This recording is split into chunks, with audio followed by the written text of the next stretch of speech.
Hey, what's going on, guys? It's Zelu. Long time no see or here. But anyways, I'm back and it's gonna stay that way for a long while. Today I'm trying something a little different. Gonna be a voiceover video. I turned my mic on today for about an hour and a half and I spoke about a couple of topics, just random things that were on my mind, you know, free speaking. And one of those things were my distaste for the Wano country arc in One Piece that's going on right now. So I decided to highlight that and let you guys listen in on it. But I won't eat up any more of your time. We'll get straight into it. But before we do, please remember to subscribe for more videos like this and like it if you like it. And don't forget to comment your thoughts. All right, I'm trying something new and I want to make sure that I'm giving you guys enough diversity on this channel. I want to talk about anime, animation, live action shows, and gaming. I'm just going to do everything that I feel like doing and try to upload more frequently and more consistently. That's my promise to you guys. All right, so without further ado, let's get on with the show. The story of One Piece takes place in a vast world full of mystery.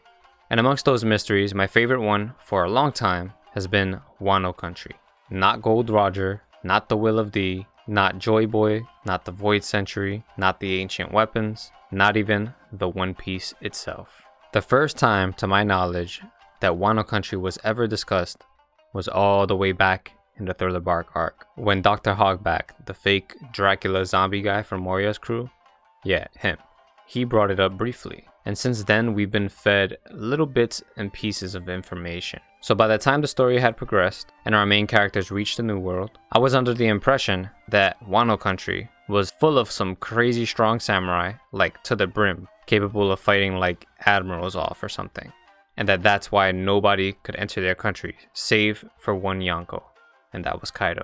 We got a taste of Wano's power from Ryuma. When Zoro fought his body, he made it pretty apparent to say that he was significantly weaker because he was using the shadow that wasn't his own, and he was dead. So that always made me curious to see how much stronger would Ryuma have been if he was alive. Would he have beaten Zoro? And that made me wonder where he got all that strength from. I wanted to know if there were other samurai like him in Wano. And then many times throughout the story, we're told about swordsmiths that come from Wano. And most of the rarest swords in the entire world are made by craftsmen with heritage from Wano Kuni. So as you can see, this country was shaping up to be quite the setting for some crazy revelations. But sadly, most of my expectations weren't met.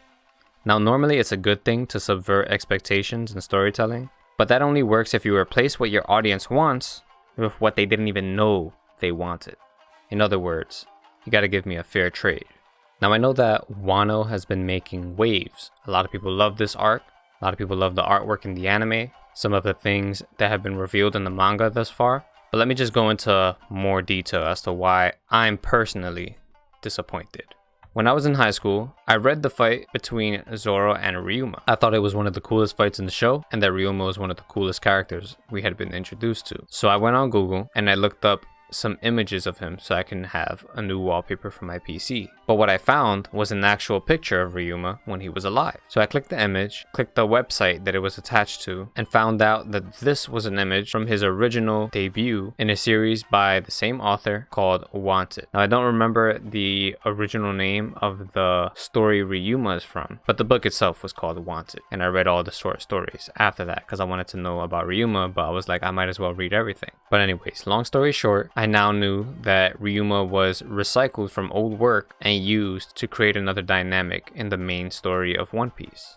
So all this time, I've been waiting for more. I know that Ryuma's dead in this story, but I want to know more about his life, and maybe we'll get that. At the time of this recording, Wano probably isn't even near close to being done in the anime or the manga. And maybe by the end of it, somebody will say something crazy about Ryuma, or they'll show a flashback, or they'll tell us all of his achievements, or how he obtained the Shusui, or how it was made, how he turned it into a black blade.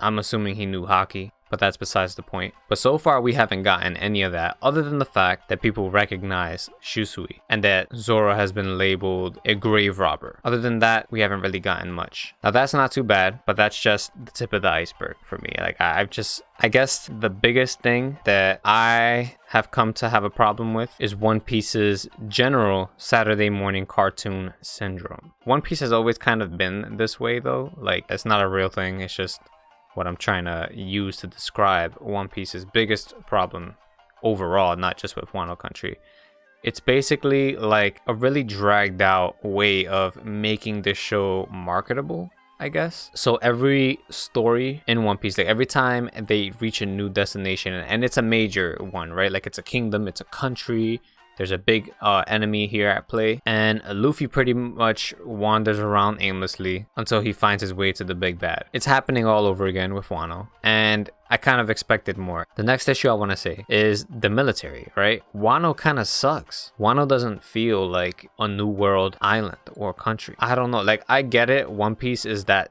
show where they always got to have scrubs running around for other characters to have to display their abilities. But I feel like Wano country has no real military strength. I don't even know why Kaido ever had an alliance with Orochi in the first place, because those ninja are doo-doo. They have no samurai, like no samurai that are strong enough to fight any of Kaido's men. The only samurai from Wano that are strong enough to contend with the beast pirates are the Red Scabbard, and there's only 7 of them, I think. All right, they're pretty damn strong, but that's it. Those guys have been gone for 20 years. Like, who was keeping the world government and pirates out? Nobody. Clearly, you can't even really say or go the route to say, well, they're not in their glory days. Because we've seen plenty of flashback. Back in the glory days, who were the strongest samurai? The Red Scabbards. There's no famous samurais that we know of 20 years ago. Maybe during Ryuma's era. And then we got that stupid little waterfall gimmick. Apparently that has been what makes Wano so hard to reach. It's ridiculous. Just think about it for a second. How, like, anybody who can even get into the Grand Line can get to this island. The first obstacle of the entire Grand Line is a stream that knocks up your ship into the air, and if you have if you're not ready for it, your ship will be destroyed. Anybody who can go through that can ride some carp up a waterfall. I mean, I don't know. I just feel like there's a lot of making up to do here, and normally I don't really feel like it's appropriate to sit here on my high horse and critique writing, because I'm not that great of a writer. But as a longtime fan, the show has really not been hitting me. So yeah, I'm gonna go cry in my closet for a little bit. Let me know what you guys think about this video. If you enjoyed what you saw, please like and subscribe. It really helps the channel out. See you in the next one. Peace.